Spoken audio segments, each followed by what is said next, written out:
Elle dit tu veux faire un triathlon? Et moi, je sais pas pourquoi. Je réponds oui. Je rentre chez moi, tu sais ce que je fais, le premier truc que je fais? Non? Je vais sur Google, je tape qu'est-ce qu'un triathlon. Tu le prends dans le camion, je te fais sauter le camion. Mais ouais, t'es handicapé. Et alors? Je le traite comme tout le monde. Il m'a pas loupé. Est-ce que tu veux porter la flamme paralympique dans une semaine? Petit joker, je suis handicapé. D'accord, bah, tu vois la porte là par laquelle tu es rentré, mais ça s'appelle sortie également, vas-y, je t'en prie. Donc bonjour à tous, bienvenue sur le V2 Podcast, le premier épisode de, j'espère, une longue série. Aujourd'hui, on accueille Luc qui va se présenter dans 10 secondes. Juste avant, un petit mot sur notre projet, ce V2 Podcast. On a pour ambition d'inviter des personnes qui ont un parcours de vie qui est un peu extraordinaire, qui font des choses qui sortent du commun, qui ont pour ambition de transmettre leur savoir, leur vision des choses. Et ce parcours, et souvent vous allez le voir, c'est le cas pour Luc, jonché d'une période qui est un peu charnière, d'une épreuve de vie, de quelque chose qui fait que, hop, ça pivote et on passe sur quelque chose d'exceptionnel. Donc voilà, j'espère que je t'ai pas trop mis la pression. Pas Bonjour du tout. Luc, est-ce que tu peux te présenter en 3 phrases? Mais bonjour, oula, en 3 phrases d'entrée comme ça. Prends pas au pied de la lettre, si c'est 4-5, c'est pas Alors, un trois problème. phrases. Luc Montigo, Andy Aventurier. Et voilà. Ok, Et 25 ans. Donc voilà. C'est 3 mots, c'est pas 3 phrases. tu fais le plus concis possible. C'est ça. Bon, juste avant de laisser parler Luc et de rebondir sur sa présentation, pourquoi Luc c'est quelqu'un qui m'inspire? C'est quelqu'un que j'ai rencontré à l'école. On a tous les deux fait les mêmes études supérieures. Et c'est quelqu'un qui réalise des exploits. Il a dit qu'il était handi aventurier, c'est le cas. Il réalise des exploits sportifs qui sont assez impressionnants et qui sont même hors de portée pour certaines personnes qui seraient complètement, enfin, en pleine possession de leurs moyens. Lui a un handicap et va au-delà de tout ce qui était envisagé possible. Donc c'est assez incroyable. Ah, ben, écoute, on commence par le commencement. Tu es atteint d'un handicap Ouais, qui s'appelle la dystonie. c'est Sans ça. parler de la dystonie sur toi, est-ce que tu peux m'expliquer qu'est-ce que c'est que ça? Alors, la dystonie, c'est une maladie neurologique qui entraîne, pour ma part, des troubles de l'élocution et de la motricité fine. Pourquoi pour ma part? Parce qu'il y a plusieurs stades dans la dystonie. Il y en a qui sont en fauteuil roulant, il y en a qui sont sur un lit d'hôpital et il y en a d'autres comme moi qui peuvent marcher et courir, etc. Ok. Donc, pour décrire vraiment la dystonie, j'aime bien caricaturer la chose en disant en fait, c'est donc une maladie neurologique, donc en gros, ça vient du cerveau. Et on a des câbles électriques pour imaginer, on a des câbles électriques qui partent du cerveau qui va jusqu'au bout du muscle Ouais. pour faire bouger ton petit doigt. Et ces câbles électriques, ils sont fractionnés à plusieurs endroits. Donc moi, j'essaye d'appeler mon électricien, il me dit frérot, je peux rien faire. Mais donc voilà, en gros, ce que ça peut être la dystonie. Donc, tu es atteint de ce trouble depuis ta naissance. C'est ça. Est-ce que c'est un trouble qui est dégénératif ou là, tu es à un stade qui va rester stable jusqu'à la fin de tes jours? Alors, ça peut l'être plus ou moins, tu vois, typiquement en 2014, quand j'avais 15 ans, à Noël 2014, mais j'ai eu un gros cadeau de Noël, qui était ma main gauche qui part un peu en cacahuète, en sucette. Donc, je la mets dans la poche, on m'appelle Jamel Debbouze. Donc, voilà.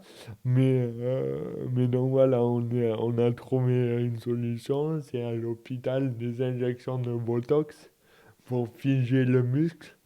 Donc toute ma famille vient avec moi pour dire oui, j'en veux un peu là, mais ça marche pas. Et donc voilà, ça peut l'être, mais dans tous les cas, on trouve des solutions et on s'adapte. Ok. C'est un trouble. tu vas en parler, mais je sais que tu as eu une naissance qui était compliquée. Ouais. Est-ce que c'est lié à ça ou c'est génétique, c'était écrit et t'aurais pas Ah pu faire non, autrement? c'est vraiment la maladie, mon handicap pour moi, c'était vraiment une erreur de parcours, si je puis dire, un accident de naissance. Donc concrètement, en fait, on devait me faire pas me faire, mais on devait faire à ma mère une césarienne. Ça Ouais, ne s'est pas fait. Et en fait, c'est une sage-femme qui me sauve la vie et qui va chercher un chef de service pour dire il y a un problème. L'accouchement ne se passe vraiment pas comme il devrait se passer, donc venez voir, etc. Et le chef de centre voit ce qui se passe, donc c'est vraiment dramatique qui est en train de se passer. On est en train de me perdre et de perdre ma mère. Et il dit on descend en urgence et il dit à mon père écoutez monsieur, on descend en urgence. Écoutez monsieur, on descend en urgence. Soit on remonte avec les deux, soit avec personne.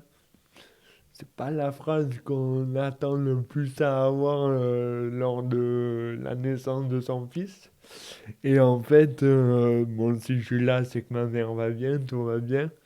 Et mon histoire commence comme ça. Et juste après, on me met sous couveuse et on dit à ma mère frontalement comme ça, alors qu'elle a une césarienne et tout, on lui dit, Madame, on ne sait pas comment vous le dire, mais on attend que votre fils décède.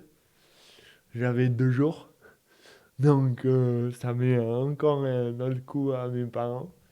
Et puis au final, elle vient me voir et elle me parle et elle me dit non mais non, t'arrêtes des bêtises, il faut que tu respires.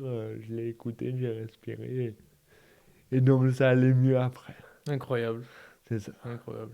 Et donc, pour revenir rapidement sur ta naissance, si tu avais eu une naissance sans encombre, t'aurais pas eu ce trouble-là. C'est ça, c'est vraiment dû à l'accident. Et Ok, d'ailleurs, la dystonie, les trois quarts des gens, c'est un accident. Alors, soit un accident de la route, soit un accident de la vie. Mais c'est vraiment à cet instant-là qu'on peut avoir ouais, une dystonie. ok. Donc ça peut arriver à tous les âges. C'est ça, Ça peut se déclencher à tous c'est les ça. âges. Ok. Donc maintenant, j'en sais un peu plus sur la dystonie, ce que c'est, qu'est-ce que ça provoque. Maintenant, je veux en savoir plus sur la dystonie et Luc. Ah, C'est-à-dire que, bon, tu es atteint de ce trouble depuis ta naissance. Est-ce que tes parents, ils s'en rendent compte tout de suite ou ça met un peu de temps? Comment est-ce que ça arrive à leurs yeux, en fait? alors ça met un peu de temps. On savait que j'avais un handicap, une différence, mais on savait pas quoi. Et c'est à la crèche, ou en maternelle, je crois, c'est à la crèche, qu'il y a une tata qui vient voir ma mère et qui dit écoutez, je risque de me faire virer si je vous le dis, mais je vous le dis, votre fils a les symptômes d'une dystonie. Donc en fait, pourquoi elle le savait, c'est parce que sa propre fille était atteinte de dystonie. Ouais. Et donc elle voyait des similitudes. Et donc ma mère qui a super bien réagi, elle a dit, enfin mes parents qui ont super bien réagi, ils ont dit, bon écoutez, merci beaucoup, on va voir, on va faire des tests. Et il s'avère que c'était ça, donc on avait un mot sur ma différence. Ok. Et Voilà. pourquoi elle aurait pu se faire virer en le disant si ça se savait? Ben, parce qu'en fait, si tu veux, malheureusement, le monde politiquement correct fait que personne ne veut se mouiller Hmm. et tu as peur de la réaction des parents. Ok. Donc en fait, les parents ont super bien réagi, mais il peut y avoir des parents qui disent mais qu'est-ce que vous en savez, Ouais, etc. ouais. Je vais voir le directeur, alors que Ouais, c'est bon. elle a pris le risque de la mauvaise Voilà, réaction, en c'est fait. ça, c'est ça. Et c'est pour ça que la direction a dit, si tu le dis, on te vire, pour Ok. Ouais, pas qu'il y ait de problème. ouais, je comprends. Et donc, bon, t'as ce truc-là, plus de marche arrière, ça y est, t'es lancé. tu rentres à l'école, tu commences à évoluer dans un milieu social, tu commences à avoir peut-être des activités extrascolaires. Toi, tu te rends compte que tu es différent. Il y a bien un moment donné où ça arrive. Ouais. Tu le vis comment? Alors, déjà, l'activité extrascolaire, on me met au judo à l'âge de 3 ans. Ouais. Donc pourquoi le judo, j'en fais toujours. D'ailleurs, je salue mon club de judo, le Judo Club Montréal. En plus, j'y suis pas allé depuis longtemps, Mais donc voilà, mais il donne-lui m'a- tes nouvelles. il m'entend en tournant, je pense, sur le tatami. Non, mais donc pourquoi le judo? Parce que c'est le sport où on peut pallier à ce handicap. Ah ouais? Et c'est clairement ce sport qui me sauve la vie.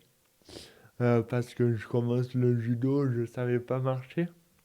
Donc tu commences à 3 ans et demi, 4 ans, c'est ça? Et Voilà, là, tu 3 savais ans. pas marcher. 3 ans, je savais pas marcher. Et puis je tombe sur un prof qui est pour moi mon deuxième père. Et il le sait. Et c'est une relation qu'on a, une relation unique.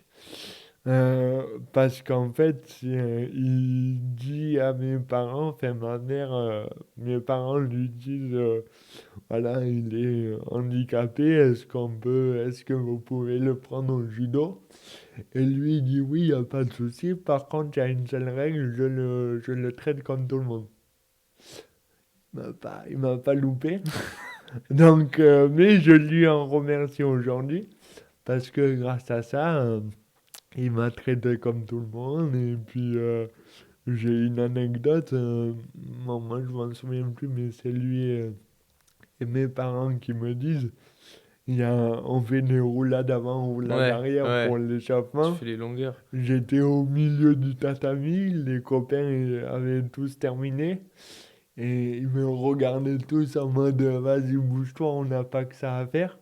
Et moi, je regardais mon prof Bruno en disant est-ce que je peux me lever et partir en courant? Enfin, les rejoindre en courant. Et le prof, il dit non, on t'attend, Ouais. tu fais comme les autres. Donc, quand t'as 30 élèves qui te disent bouge-toi, on n'a pas que ça à faire, ça forge un peu. Et Donc c'est pour ça que grâce à ça, il m'a pas lésigné et ça m'a sauvé la vie. Et puis voilà, le fait de la motricité, la coordination des jambes ouais, c'est ce que j'allais te demander parce que plus voilà. tu pratiques et plus tu vas un C'est peu ça, débloquer. c'est ça. Plus tu débloques tout ton corps, etc. Voilà, donc ouais, en gros, déjà, ça c'est un premier truc à tirer, Voilà, c'est dans ton trou, mais de manière générale, faut se lever du c'est ça, lit, faut. c'est ça. Donc, Ouais. donc le judo. Et après, Juste, malheureusement, excuse-moi, ouais. sur le judo, est-ce que tu as d'autres anecdotes où tu t'es dit, putain, là, il y va fort. Tu t'es dit de ton prof. Moi non. Par contre, bon, il y a prescription, donc je peux peut-être le dire, je dirai pas tout. Mais, mais par contre, ma mère, elle m'a raconté des anecdotes où elle me disait, franchement, il y a des gens dans le club qui lui disaient, Bruno, faut que tu Ouais, arrêtes un peu, tu vas très très fort. Et en fait, lui, il savait qu'il n'allait pas très très fort pour moi, mais c'est qu'au niveau politiquement correct, oui, tu penses qu'il va très fort. Alors au que final, il t'a fait que du bien. au final, il a fait que du bien. Et d'ailleurs, dans l'interview du film, je spoil un peu, Mm. mais quand il me voit en retour du tour, etc., il dit là, j'ai compris qu'on a fait le boulot. Ouais. Et il a tout dit en cette phrase. Parce Il qu'il y a a un moment fait. donné où ça, moi, c'est un moment qui m'a ému. Parce que oui, on va parler d'un film. Lucas a fait un film, on ne dit pas encore pourquoi. Où il a dit quand t'es rentré de ton périple, Ouais, t'étais devenu un sportif. Mais il disait pas sportif physique, t'es quelqu'un ouais, avec un bon souffle, costaud. C'était sportif dans la tronche, quoi. Où c'est t'avais ça. l'envie de te dépasser, t'avais envie d'aller au bout des choses et tout. C'est ça. Et je pense que Au moment où il t'a vu arriver, s'il y avait une chose qu'il aurait eu envie de dire 20 ans après, c'est ça. Donc je pense que ça a dû. Voilà, non, mais dans la version que tu as vue, parce qu'il y a deux versions, en fait, on l'a coupé au montage, mais dans la longue version, il dit mot pour mot, on a fait le job. Ouais, Et ça veut tout dire. ouais. Ça veut tout dire. Mais bon, là, faut que tu retournes au dojo. Là, faut dire autant. Sinon, il va me dire. Parce que là, tu le Voilà. sauces depuis tout à l'heure, mais ça va pas te dispenser. C'est ça. C'est ça. Alors, t'es au judo, tu sens que t'as des différences. Ton prof les ignore, ces différences. Enfin, on va pas dire qu'il les Ouais. ignore, mais il fait comme s'il t'en avait pas. Mais c'est pas le cas de tout le monde. C'est ça. T'as C'est subi ça. un peu de harcèlement. Ouais, ben, c'est pas un peu, hein, c'est beaucoup. Ouais. Et ben, en fait, c'est pendant l'école, quoi. Donc, la période école, collège, où c'était assez dur, où en fait, la différence est vue. Et en fait, je pense que j'ai compris ça après, au fur et à mesure de mes interventions. Les enfants, quand ils sont tous ensemble, ils voient pas la différence. Par contre, ils la voient, tu sais quand? Ils la voient quand ils comprennent que les parents voient une différence. Ah ouais? Et oui, parce qu'ils miment les parents. En fait, ton gosse, il va faire comme toi. Donc si toi, tu dis, ah, je l'écarte un peu parce qu'il y a une différence, il va se dire, ah, mais je jouais avec lui en maternelle. Ah, mais attends, il est différent, donc je l'écarte. Et oui. Donc en fait, ça s'est fait primaire, collège, primaire jusqu'à fin collège. Et en fait, c'est ce que je raconte aussi plusieurs fois, c'est que donc, j'ai subi du harcèlement et comment j'en suis sorti. C'était quoi? C'était des C'était moqueries? une moquerie, Ouais. on me traite handicapé. D'ailleurs, je rentre un jour, j'avais 7 ans, un jour je rentre de l'école en pleurs. Et je dis à ma mère, en pleurs, maman, on m'a traité d'handicapé. Et ma mère, avec un courage et une force unique, m'a répondu, mais ouais, t'es handicapé. Et alors? C'est pas la réponse que j'attendais, tu vois. Ouais. Et du coup, là, je fais, mais attends, mais c'est quoi être handicapé? Et en fait, là, elle se pose, elle m'explique que ça va d'une personne qui a des lunettes Ouais. à une personne qui ne bouge plus sur son lit d'hôpital. Donc, beaucoup de monde. Ouais. Beaucoup, beaucoup de monde. Et j'ai dit, ok, j'ai dit, mais du coup, c'est pas une insulte. Elle me dit, mais non. J'ai dit, ok, je pars me coucher. Décidément, tout se fait le soir. La blague du tour ça et tout. Je pars me coucher. Et la première chose que je fais le lendemain dans la cour de récréation, c'est de courir de partout et de dire, je suis handicapé, je suis handicapé, je suis handicapé. Et c'était terminé. Voilà. Énorme. Et Comme c'était quoi, tu vois. terminé. Et le truc qu'il y a eu aussi un peu après de harcèlement, ceci, cela pour les gens qui continuaient, eh ben, je les prenais avec une telle autodérision qu'ils me disaient un truc, je renchérissais plus sur moi. Donc le gars, clairement, il me dit, il est fou en fait. Il s'auto-insulte. Hmm. Alors que pas du tout. Hmm. Je m'auto-vanne. Ouais, ouais. C'est le meilleur truc. Ouais, ouais. C'est imparable. Et donc, Tu peux pas vanner un mec qui se vanne encore plus. ah oui, parce que tu vas le vanner, il va faire 1000 fois Il va pire. prendre tes vannes, Laisse dégoûté, tomber. fini. Laisse tomber. Donc, et du coup, voilà, avec. Alors, ça, c'était ma clé. C'est pas une clé universelle pour tous les harcèlements. Tout le monde le fait comme il peut, avec ses moyens et tout ça, et comme il se sent bien.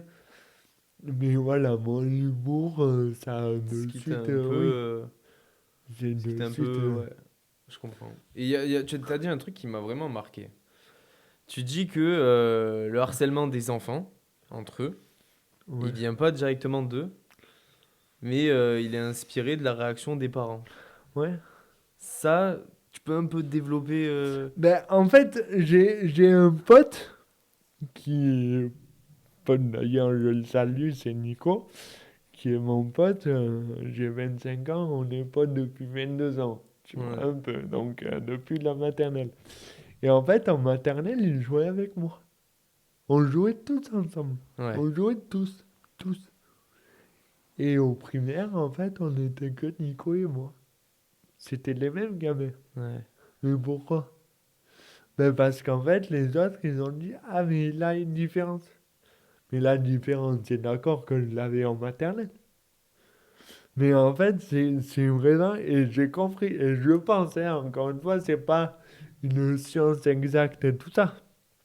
Mais le fait que les enfants comprennent par le biais des parents qu'il y a une différence, Mm. mais c'est pas méchant, c'est dire attention. Attention avec celui-là, faut faire attention. Oui, des fois, c'est Tu même vois? bienveillant. C'est même bienveillant.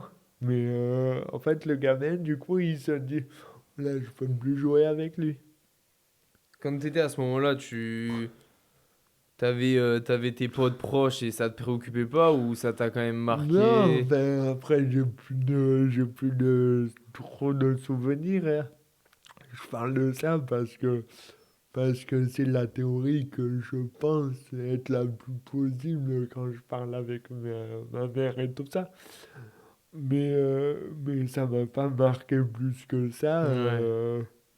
les gens qui jouaient avec moi et les gens qui jouaient pas avec moi. C'est juste que je dis attention pour les jeunes parents, on a un impact. Enfin, vous Ouais. avez un impact parce que c'est pas encore à l'heure actuelle Ouais. pour moi, mais ils ont un impact, un réel impact. Si, si tu dis ouais, ben, il est différent, Comme ta mère l'a fait avec toi. je parle comme tout le monde. Ouais. Et le gamin, il va parler comme tout le monde avec, Ouais. avec lui. Ouais. Tu vois? Et ça me fait penser à une anecdote sur le handicap, encore une fois, et juste cette petite anecdote-là. J'habite à côté d'un centre pour handicapés Ouais. qui sont en handicap lourd, donc fauteuil, etc. Et il y en a un été qui bronze sur une place. Sur une place, pas place handicapée ni rien, sur une place. Ah, une place de voiture. Une place de voiture, tu sais, comme si je mettais ma chaise sur une place et Ouais. que je me mets sur la place. Je le vois, c'est la seule place du parking. Je baisse la fenêtre, j'ai dit frérot, tu peux bouger, et je me mets tout ça. Il me dit ouais, pas de souci, par contre, on parle après. Je dis pas de souci, hein, c'est dans mon droit, tu es d'accord, enfin, j'ai pas. Il me dit on parle après, je me gare et je vais lui parler. Il me dit ok, mais merci de m'avoir dit ça parce que ça fait 5 voitures qui passent. La place, elle est là, depuis 5 voitures. Il n'y a que toi qui me parles. Non. Eh oui. T'as Ah. vu comme c'est choquant? Ah. Pour dire pousse-toi, parce qu'encore une fois, Ah, vu ça fait de qu'il la est peine. différent, c'est pas ça fait de la peine, c'est que vu qu'il est différent, faut pas le brusquer, faut pas le déranger, faut pas. Ouais, mais Et lui, il c'est bon. cherchait presque l'interaction, Mais oui, tu mais vois. il cherchait, il cherchait. C'est là où c'est con. Donc tu C'est que vois, lui, il à demande force ça. de Eh oui. trop vouloir, Ouais. voilà. Donc faut pas. Ouais, je vois. Donc voilà, quoi. C'est, Ça fait réfléchir, ça. ça fait réfléchir. Ça fait réfléchir. Mais tu envoies une vanne comme si tu envoies une vanne à un pote. Ouais. Voilà. Ah, moi, combien de fois je les vanne? Tous les jours, hein, je passe devant tous les jours.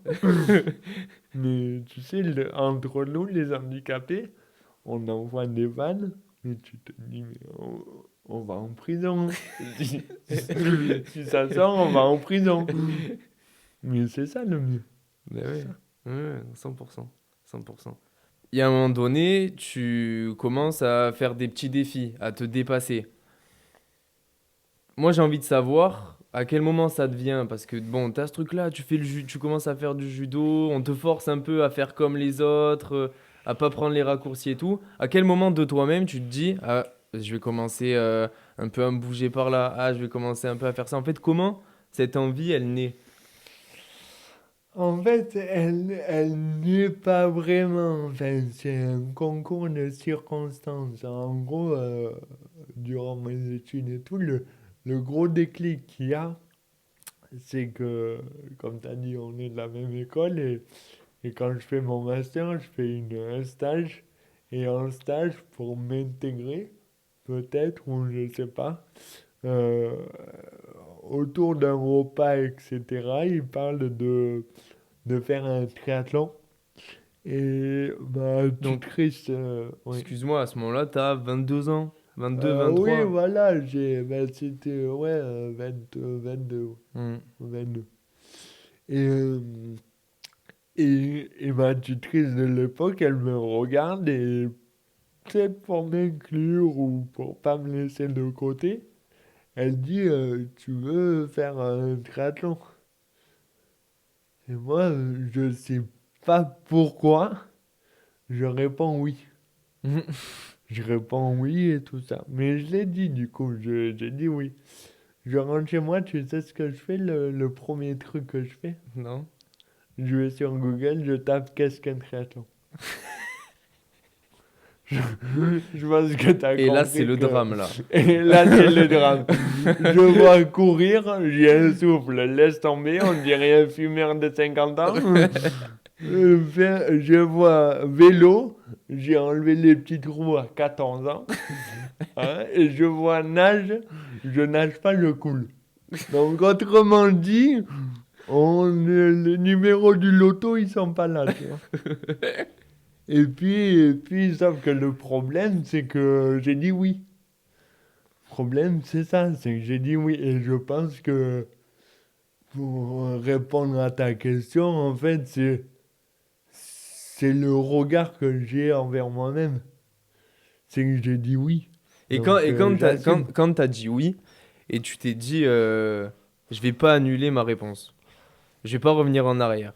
C'était par rapport à toi, un peu par ego, par engagement, par fierté, ou c'était aussi par rapport aux autres de dire, ils m'attendent et justement, j'ai pas envie de les Ouais, laisser tomber ou quoi. oui, c'est peut-être par rapport à eux, mais c'est surtout par rapport à moi. J'ai dit oui, je vais pas me regarder dans une glace si je dis oui et il le fait pas.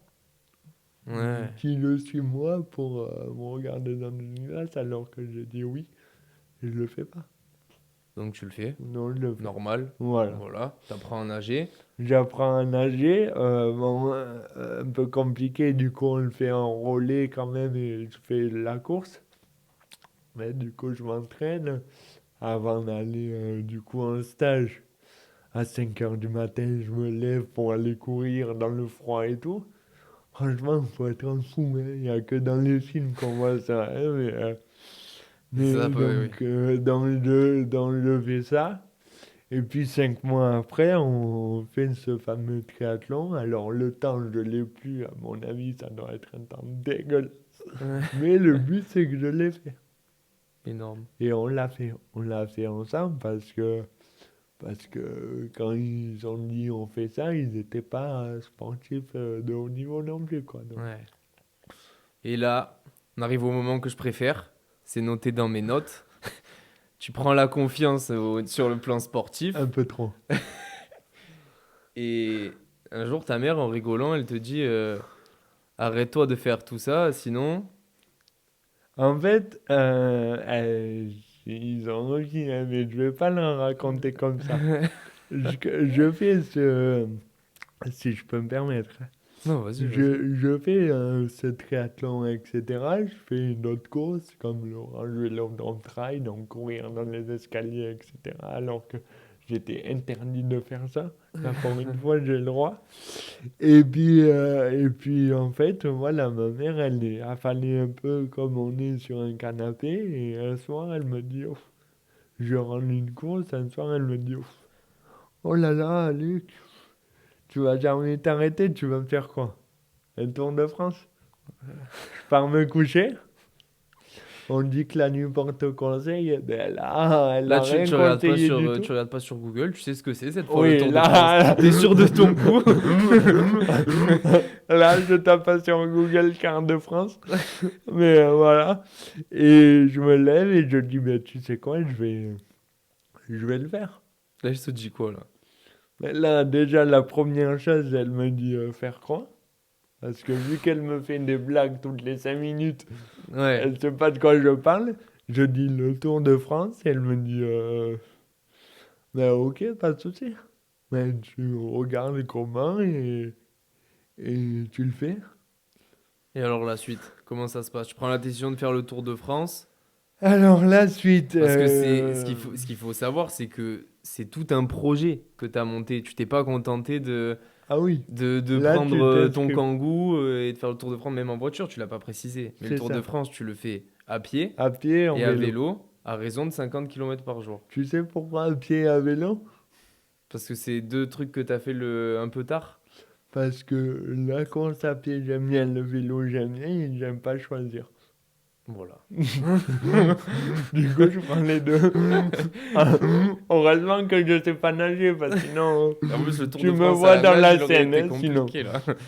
Oui. Et donc là, tu te dis, ok, je fais le Tour de France.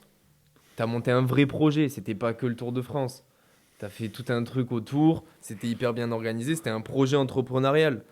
Comment ça se passe? Tu te dis directement, je vais faire le Tour de France. Le soir même, ta mère, en rigolant, elle te dit, ouais, tu vas en faire un film. Le lendemain, tu reviens. Non, non, non. Non, mais c'est par opportunité, en fait. Il faut savoir que dans la vie, on a des opportunités, il faut savoir les saisir. On n'a pas, on n'a pas abordé, je fais un parallèle en parlant d'opportunités, mais on n'a pas parlé de niveau scolaire. Je viens d'un bac pro et Ah c'est ouais? ouais, Je savais pas et ça. c'est une prof qui m'a dit, moi je voulais juste faire un bac pro, elle m'a dit, t'as les capacités d'aller plus loin. Et t'étais dans quelle spécialité? Logistique, rien à voir avec le Arrête. marketing, trouver Sérieux? l'erreur. Ouais, ouais. Je la vois l'erreur. Je savais pas ça.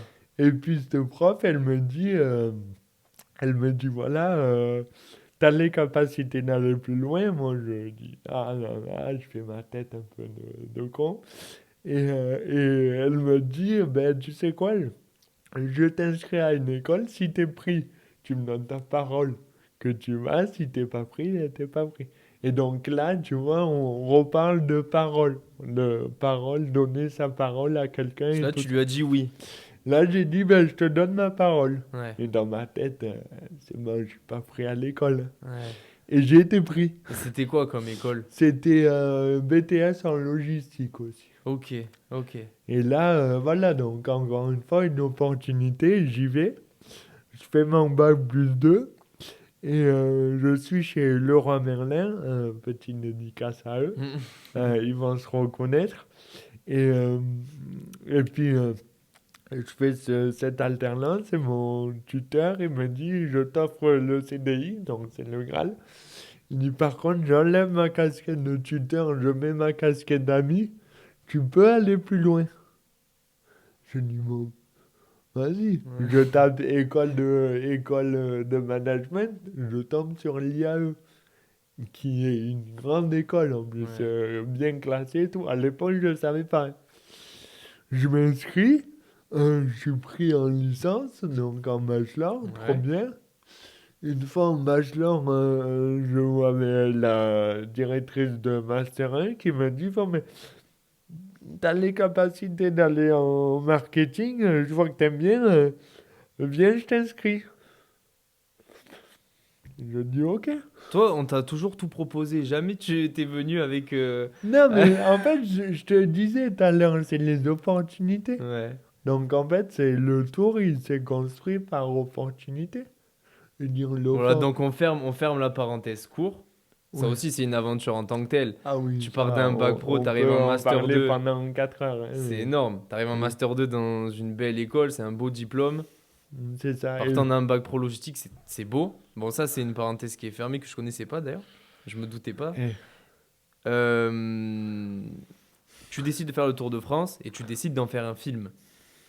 Alors, je décide pas d'en faire un film. En fait, donc le Tour de France, voilà, bon, petite anecdote, en plus ma mère, elle me fait la blague en décembre. Le 31 décembre, j'ai rien d'autre à faire que de prendre une carte de France, prendre un compas et dessiner mon tour que je vais faire. Donc voilà comment vraiment le tour il s'est dessiné. Donc je suis tombé sur des villes, j'ai fait des dédicaces, ça s'appelle Volx-les-Bains. Est-ce que tu sais où c'est Volx-les-Bains sur la carte? Moi, je sais, tu vois. Même eux, ils étaient surpris que j'arrive là-bas.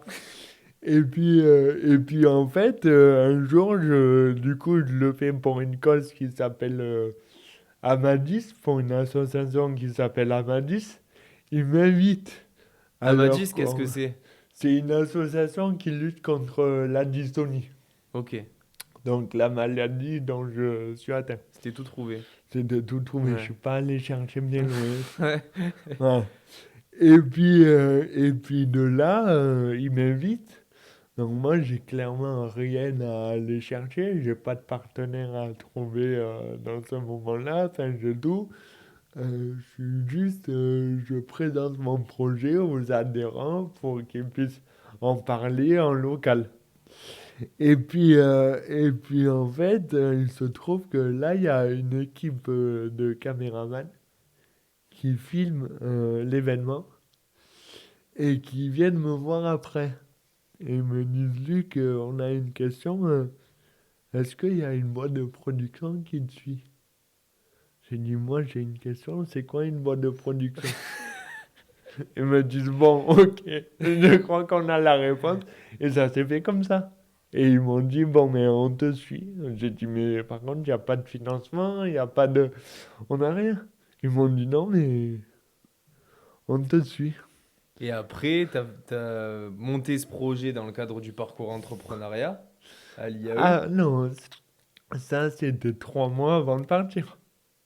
Ce dont tu me parles là. Oui, Ok. donc le film ça s'est fait vraiment à l'arrache. Ouais. Je les rencontre, la deuxième fois que je les rencontre, c'est sur la ligne de départ. Vraiment. C'est dur. Donc je sais pas avec qui je pars. Ok. Ça, je savais pas. Ça veut dire qu'il n'y avait rien de prévu avant le départ qu'on voit. Sur le film. Ouais. Pour Ouais, le, ouais, pour, ouais, pour le film. pour le Non, mais film. parce que dans le film, il y a plein de moments où t'as les proches qui sont interviewés, enfin, il n'y a pas que Luc qui Ouais. court. Voilà. Et tout ça, ça a été fait après. Tout ça, ça a été fait après. Ok. Mais non, le film, voilà, ils sont venus pendant 3 jours avant le départ. Ils ont dit, on va te prendre quand même 2, 3 fois en entraînement. Ouais. Ok. On a tout fait la même journée. Et après, on est parti. Donc, je les connaissais pas, en fait. Je les connaissais absolument pas. Donc là, tu as deux choix, en fait. Soit ça passe, C'est soit ça. ça casse. Soit ça passe, c'est trop bien. Tu as deux personnes que tu t'entends trop bien et c'est trop cool et tant mieux. Et le projet, il devient fou. Ouais. Soit ton projet que tu travailles pendant 2 ans, et ben, il coule. Ouais. Et il y a deux personnes que tu connais pas qui te bousillent le projet. C'était Bon, l'option 1. c'était l'option 1. Magique. Le tour. Moi, je veux. Explique un peu le côté performance sportive. Tu vois, explique un peu ce qui s'est passé, ce que tu as fait pour que. On en a tourné autour du pot maintenant qu'on comprenne ce que tu as fait. Alors, le tour, du coup, bon, ma mère, elle fait la blague. On revient un peu au passé et tout, mais bon. Ma mère fait la blague et je vais voir mon prof de judo et je lui dis, voilà, je vais faire ça. Comment je le fais? Il me dit, ben écoute, je pense que tu as les capacités, mais pour faire 50 km 50 km par jour, 10 de course à pied et 40 de vélo. Je dis, ok, je m'entraîne pour ça. 3 mois après avoir fait l'annonce à mes potes, etc. Donc, pas l'annonce officielle. Ouais. 3 mois clairement après Avoir décidé de le faire. voilà, donc Ouais. tu as 3 mois d'entraînement. Je fais Oriol, donc qui se situe à côté de Marseille, mon village natal, ma ville natale. Nice, voire même Menton, à côté de Nice. Je relie les deux, aller au retour, en conditions réelles, donc 50 km par jour, 10 de course à pied, 40 de vélo. Il y a combien entre Auriol et Menton? Il y a 300, Ouais. aller-retour, il y a 300, presque 400 km. Aller-retour. Et je dis, bon, tu sais quoi, faut tester le corps. Donc, pas de jour de repos. Zéro. Et j'ai mis 8 jours aller-retour. Et physiquement. Physiquement, là, tu te prends un coup. Parce que il y a la douleur musculaire tout le monde va un peu ressentir, mais il y a aussi la douleur qui est liée au fait que t'as pas exactement les mêmes postures, que t'encaisses pas le Ah choc oui, physique de la oui, même c'est façon. sûr. Mais après, c'est ce que je dis dans mes interventions, etc. Tu vois, en fait, tu as une manière de courir. Moi, j'ai la mienne. Il y a une autre personne qui a la sienne. Les douleurs sont pas les mêmes. T'as pas plus de Au-delà douleur du que... handicap, etc. Ouais. Je parle plus de douleurs, j'ai des douleurs différentes. Et le truc, c'est que forcément, le corps n'est pas prêt à encaisser 400 km en Mhm. 8 jours. C'est Et sûr. là quand tu rentres, t'es lessivé. Là, je suis fatigué, mais pas KO. Et mentalement. Et mentalement, j'ai dit, c'est bon. Tu t'es dit, C'est- c'est bon, je le fais. J'ai dit, là, dans l'état où tu es, c'est bon. Il n'y a pas de raison. Donc, je vais voir mon coach, je vais voir mon prof de judo et mon coach, parce qu'en parallèle, j'ai pris un coach. Je leur explique ce qui s'est passé, les sensations dans le corps, etc. Ils m'ont dit, ben, tu sais quoi, tous les voyants sont verts, donc vas-y, Feu. non feu. Et donc après, Et tu fais donc la prépa. après, tu fais la prépa, tu fais l'annonce, tu recherches les partenaires, ça c'est drôle aussi, hein. Ça c'est vraiment drôle, hein. Quand tu vas voir des entreprises, tu dis oui, je recherche un partenaire, les trois quarts ils ferment, ils se disent non, c'est pas ici. Le quart qui reste, ils te disent ok, expliquez-moi le projet. Mais voilà, je veux faire un tour de France en course à pied, en vélo. D'accord. Vous courez depuis quand? 3 mois. D'accord. Vous faites du vélo depuis quand? 4 mois. D'accord. Je dis oui, petit joker, je suis handicapé. D'accord. Mais tu vois la porte là par laquelle tu es rentré? Mais ça s'appelle sortie également. Vas-y, je t'en prie. Donc ça s'est passé comme ça, tu vois. Et après, il y avait quand même une dizaine de partenaires, d'ailleurs, je les salue, qui m'ont accompagné et qui m'ont aidé à réaliser ce tour. Mais les autres, bon, après, c'est que les autres, ils n'ont pas cru en moi.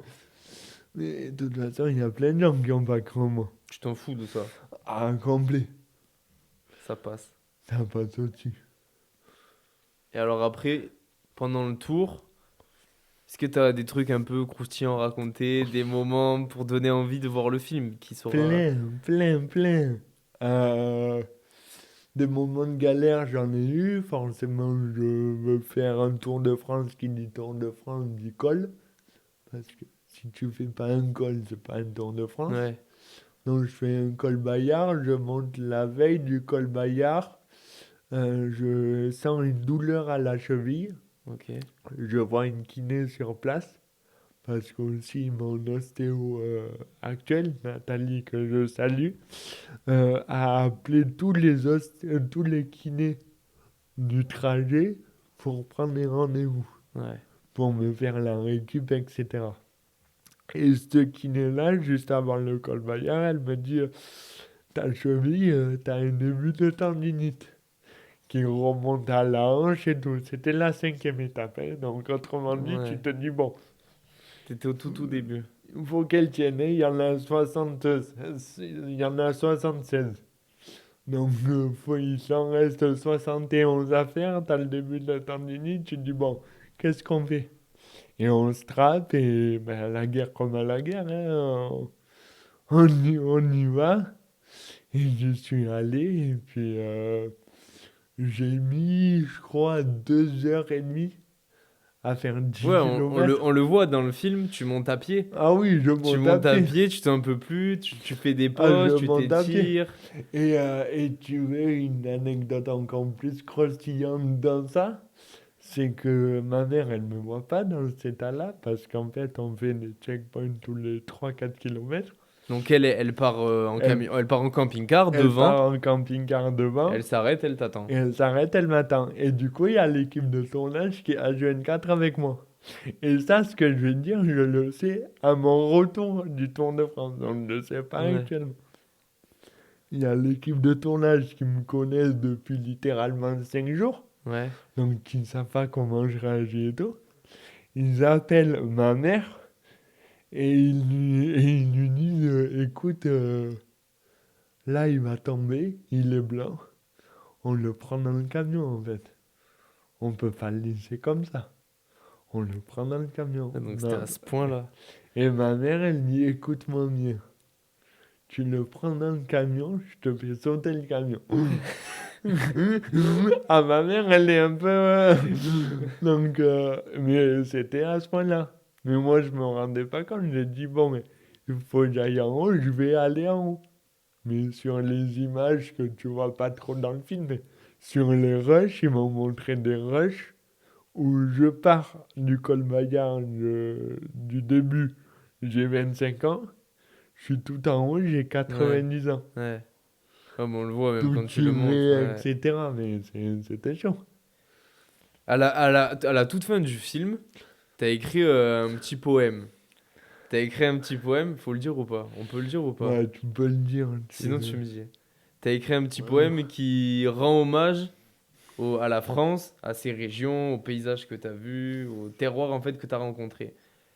Ça, forcément, c'est une chose que tu vas tirer de ce tour, mais s'il y avait une chose, un top 2, un top 3 de leçons, de choses que tu as rencontrées pendant ce tour, où tu te dis, putain, si je l'avais pas fait, jamais j'aurais pu être connecté à ça Ah, et je mais suis heureux d'avoir vécu ça. t'as trop de trucs, en fait. C'est ce que je dis aux gens, tu vois. Je dis franchement, le tour, il y a eu un avant-tour et un après-tour.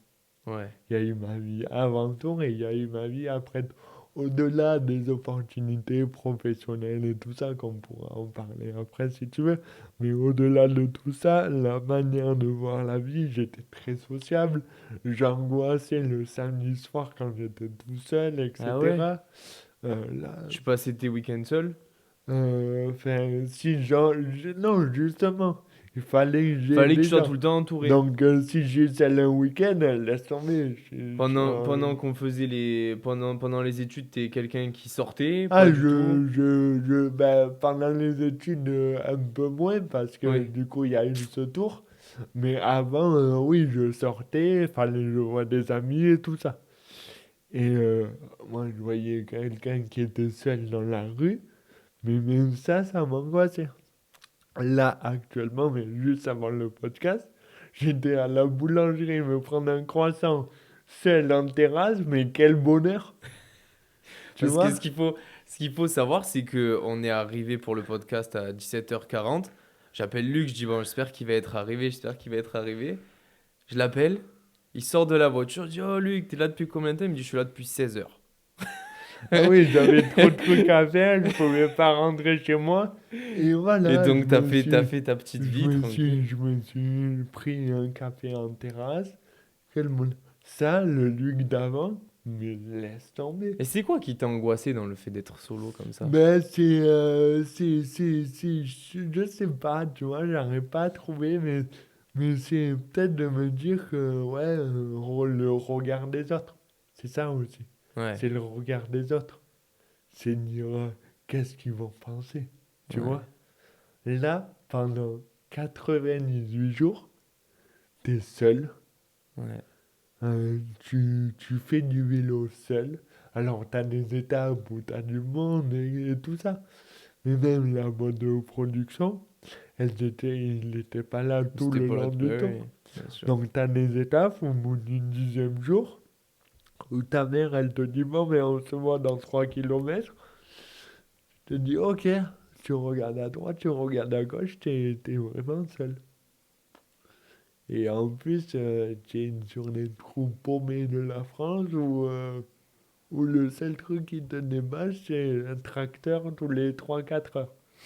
Vraiment, t'es seul au monde, tu vois. Et là, tu réfléchis, tu réfléchis un peu à ta vie, tu réfléchis un peu à tout ça. Et, et ouais, tu te dis qu'en fait, t'es bien seul, quoi. Sur Enfin, ça, t'as t'es bien 100%. accompagné. Mais voilà, j'ai pas encore passé le cap. Ça, c'est mon rêve. Tu sais quel cap? Dis-moi, dis-moi. C'est de dîner Seul. seul dans un restaurant le soir.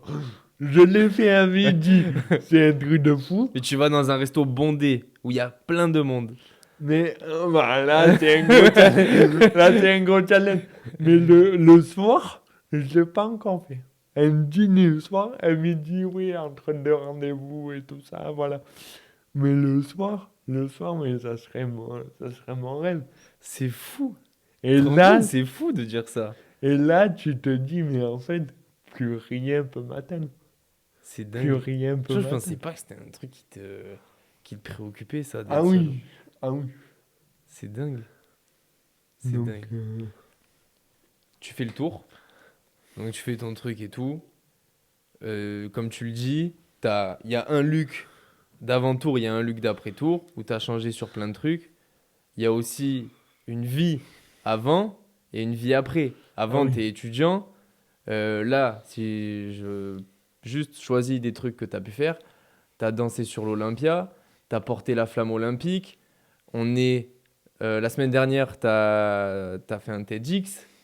T'as fait 100 000 trucs. ah ouais, T'as fait j'oublie des des trucs. avant-premières à travers toute la France.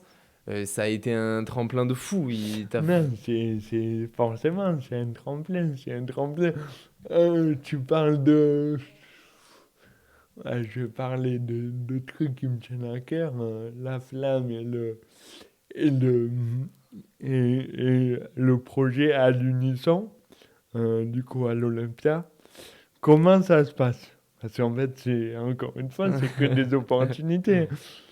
À l'unisson, c'est porté par un chorégraphe qui s'appelle Mourad Ouais. et, et un athlète paralympique qui s'appelle Arnaud Assoumani, que j'embrasse, c'est des potos, je les adore. Et en fait, Arnaud, je le rencontre sur une table ronde à Marseille où on parle du handicap et du sport. Il me connaissait pas, hein. Et moi, j'avoue, je le connaissais pas non plus. Donc, on parle et tout, on échange nos contacts, parce qu'on adore notre histoire et tout. Et il est au Japon, improbable, hein. Au Japon pour ses championnats du monde. Ok. Voilà. Et je reçois un message. Euh, Et je reçois un message de lui qui me dit, ouais, Luc, je monte un projet de danse. Est-ce que t'es chaud? Je lui dis tout poliment, bonjour Arnaud, tu sais que je sais pas danser. Comme ça, c'est Elle la dit, classique, on la connaît maintenant. Tu sais mais pas quoi, tu sais pas nager, bah oui. il m'a dit T'as non appris à mais danser. c'est le concept. Elle dit c'est le concept. J'ai dit bon ben écoute, je te fais confiance. Vas-y, 3 jours ou 4 jours avant. Et il me rappelle, enfin on reçoit l'invitation officielle et je me rends compte que c'est à l'Olympia. Et là tu te dis bon. Petite salle parisienne. Alors, ouais, petit café-théâtre. Et vraiment, je dis, bon, qu'est-ce qu'on fait? Toi, tu t'attendais au foyer rural de Puteaux, là, c'est Ah, ça? mais moi, des gens qui dansaient. Moi, danser, j'ai une Ouais. tête de danseur. Et puis, voilà, je rencontre la troupe. Et en fait, à l'unisson, c'est un spectacle vraiment de danse qui réunit danseurs et non-danseurs sur un projet en fait pour parler de l'inclusion. Donc tu as plein de personnes handicapées et des danseurs non handicapés et des danseurs handicapés aussi. Et voilà, c'est sur le contemporain et on crée vraiment un moment où on est tous, ben, comme le titre l'indique, à l'unisson Sur la scène. sur la scène. Et la puissance du show, c'est que chaque show est unique. Parce qu'on part je veux pas spoiler, mais on parle d'une petite danse qu'on a nous, et après on improvise ensemble. Donc si tu viens voir tous les shows, tout le temps, C'est une impro différente à chaque c'est fois. c'est un spectacle différent. J'y suis, j'avoue, j'y suis un peu allé à reculons. J'ai dit, c'est quoi ce concept? C'est limite une secte et tout ça. Ouais. Et en fait, tu te prends au jeu et c'est d'une puissance énorme. Et donc, on a fait l'Olympia et Ça donc y est, t'as coché la case. sur l'ouverture des Jeux Olympiques. Et après, je pensais que ça allait être du one-shot.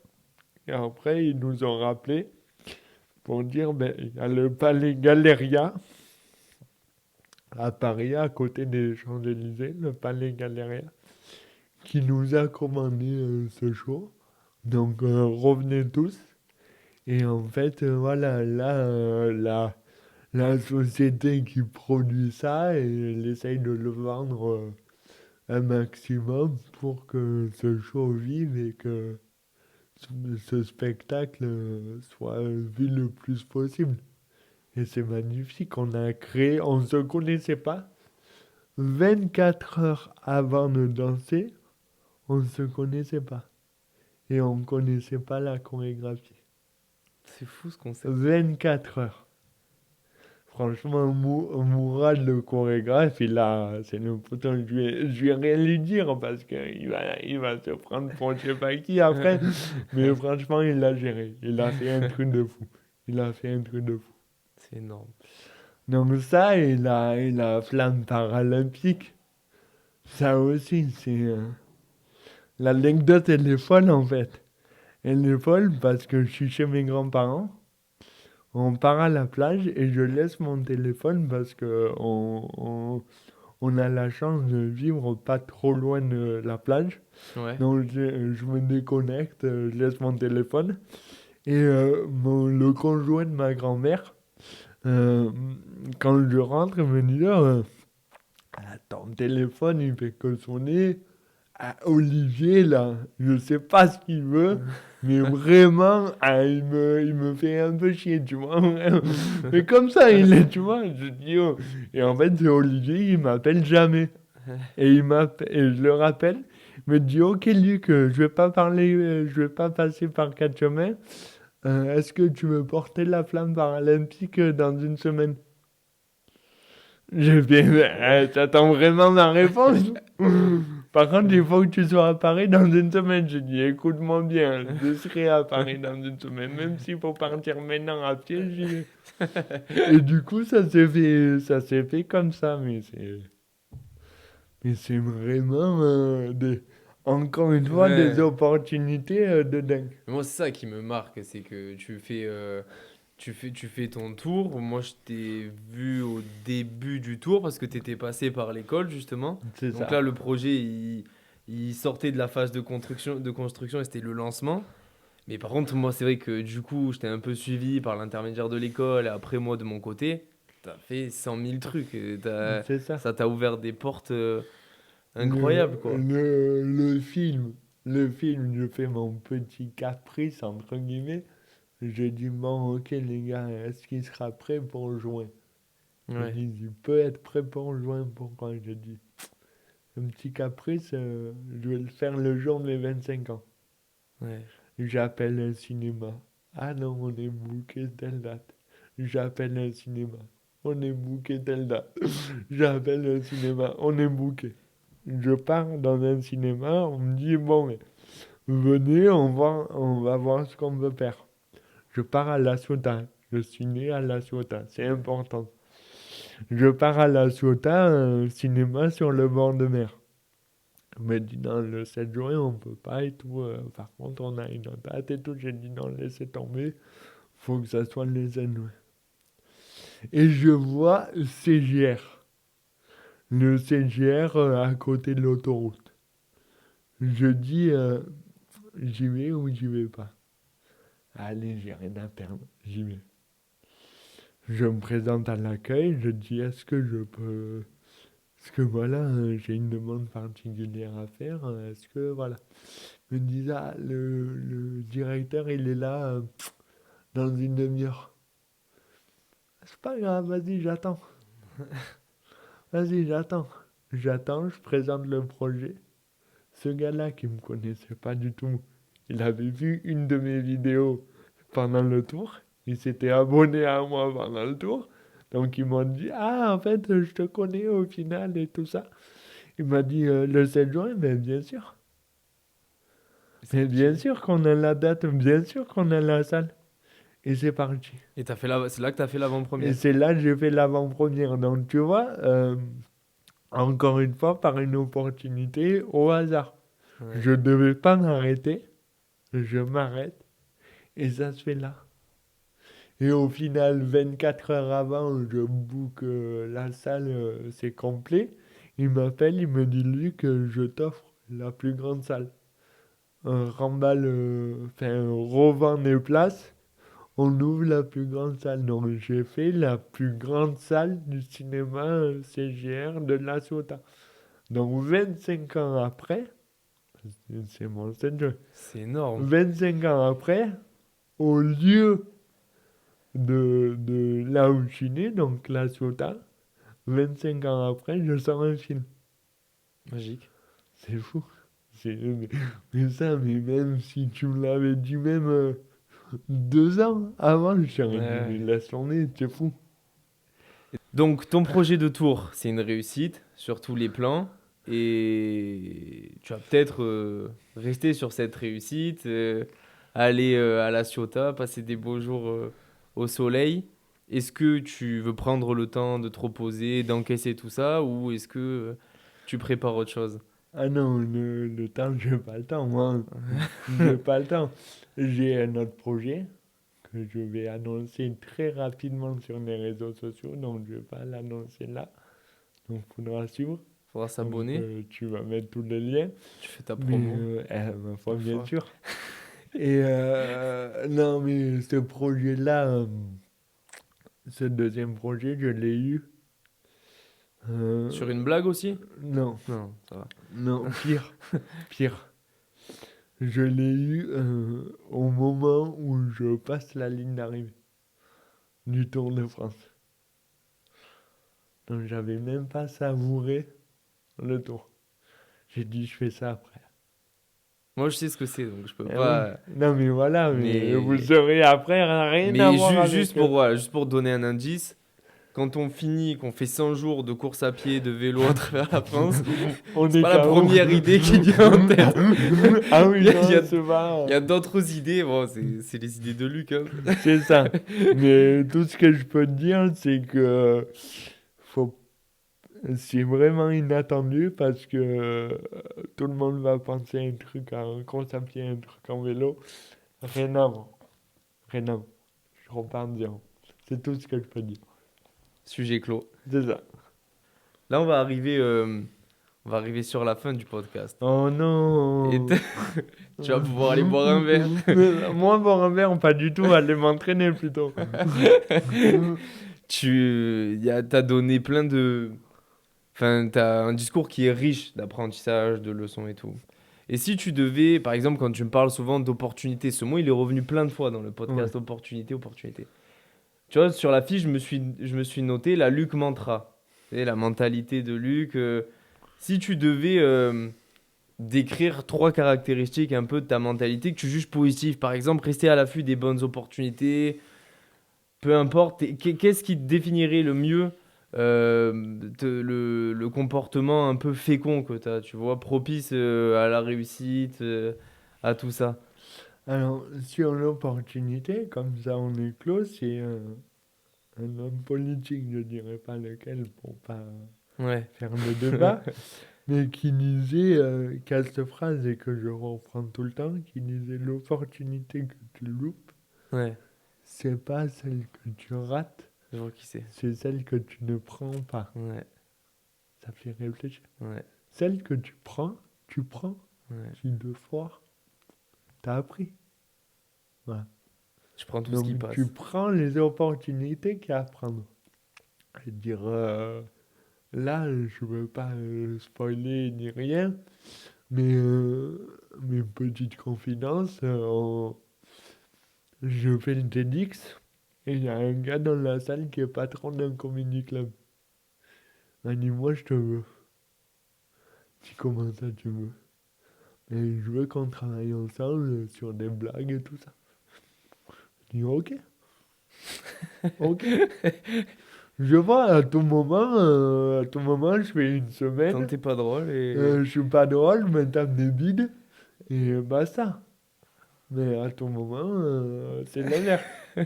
Tu vois? À tout moment, je refais l'Olympia, mais différemment.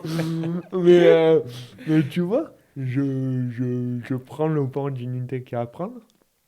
Après, pas, Tu restes à l'affût de tout ce qui se c'est fait. ça. Pas trop non plus, parce qu'il faut pas trop se diversifier et être de partout, parce que c'est... Et d'ailleurs, le deuxième point aussi que tu dis, ma mentalité et tout, c'est que quand je me dis j'ai un projet, tu vois, le Tour de France, je fais le Tour de France, j'ai le deuxième, qu'on ne dira pas. J'ai le deuxième. Je présente le deuxième. Trois quarts des gens, ils vont me dire, et le troisième. Tu sais ce que je leur réponds? Je leur dis, il y en aura un troisième. Mais sur la ligne d'arrivée du deuxième. Mm, Parce que si ouais. tu te donnes le troisième là, tu vas te dire, bon, mais c'est 80% du deuxième et 20% le troisième. Mm, mm, Les deux vont foirer. Si tu te donnes à 100% dans un projet, là, tu ne peux pas louper. mm, mm. Enfin oui, tu vas peut-être le louper, mais ça sera Ouais, un ouais. apprentissage. Je vais mal le restituer, mais il y a un proverbe comme ça qui dit que, en gros, celui qui chasse deux lapins, il en attrape aucun. C'est Donc ça. t'es obligé de chasser un lapin. Et c'est mon père qui disait, à l'époque, tu vois, justement, quand je voulais faire plein de trucs et tout, il me disait, là, cette phrase qui me résonne en moi toute ma vie, il m'a dit, Luc, étape par étape. Mm, Toute ta vie, c'est étape par étape. Avant de savoir courir, faut savoir marcher. Avant de faire ça, faut faire ça, étape par étape. Ouais, papa, mais je veux faire ça, hein, étape par mm. étape. Et d'ailleurs, à l'avant-première du film, il m'a dit, regarde, étape par étape. On pensait pas que t'allais faire un film. Ouais, Pourtant, tu voilà. l'as fait. Donc, étape par étape. Donc, les opportunités, toujours les prendre, les saisir au bon moment. Il n'y a pas vraiment de bon ou de mauvais moment. Les saisir. Ça te tombe dessus, tu Ouais. les saisis. Moi, j'ai ce truc de réfléchir après. Mm, Tu vois, le triathlon, je prends, je réfléchis après. Donc, il y a des trucs qui sont bien, il y a des trucs, voilà. Donc, les opportunités, étape par étape. Et je dirais pas écouter les autres. Les critiques, il y en a beaucoup. La première chose qu'on m'a dit quand quand j'ai partagé l'idée de faire le Tour de France, c'est tu n'y arriveras pas. C'est impossible ce que tu veux faire. Mais cette personne-là, elle était sur la ligne d'arrivée en train de m'applaudir. Ah ouais? Ah oui. Et elle le sait. Et elle sait que je savais. Ouais. Et elle sait que je savais qu'elle Ouais. le savait. Et donc voilà. Donc tu n'écoutes pas. C'est ta vie. C'est Mm, pas la vie de quelqu'un d'autre. On n'en a qu'une. mm, Je veux dire, enfin, c'est peut-être un proverbe bidon, mais on n'a qu'une vie. Pourquoi s'embêter, quoi? mm. Pourquoi casser l'idée des gens? Pourquoi casser les rêves des gens? C'est bon. C'est ta vie. Tu fais ce que tu veux. Et, Et et voilà. voilà. Et rester tranquille et se reculer des regards des autres. Si vous voulez manger un croissant Celle à la terrasse où vous pouvez. Et c'est là où vous allez être le J'avoue. meilleur au monde. Vraiment. Et Donc, merci mon pote. mais merci C'était à la bombe, toi. t'as kiffé? Là, j'ai kiffé de fou. C'était Sur le trop bien. canapé et tout, là, c'est nickel. Merci à tous d'avoir regardé ce podcast. Enfin, pour moi, c'était un plaisir. J'espère que pour toi aussi. N'hésitez pas pour le premier épisode à commenter, liker, interagir un maximum avec le podcast pour porter le message le plus possible. Vous pouvez retrouver le podcast sur toutes les plateformes. Vous pouvez vous abonner à nos réseaux sociaux et surtout vous abonner aux réseaux sociaux de Luc, donc Instagram, Facebook, Ouais. TikTok. Mm. Donc voilà, je vous remercie. On se retrouve pour un prochain épisode rapidement et je vous dis à la prochaine.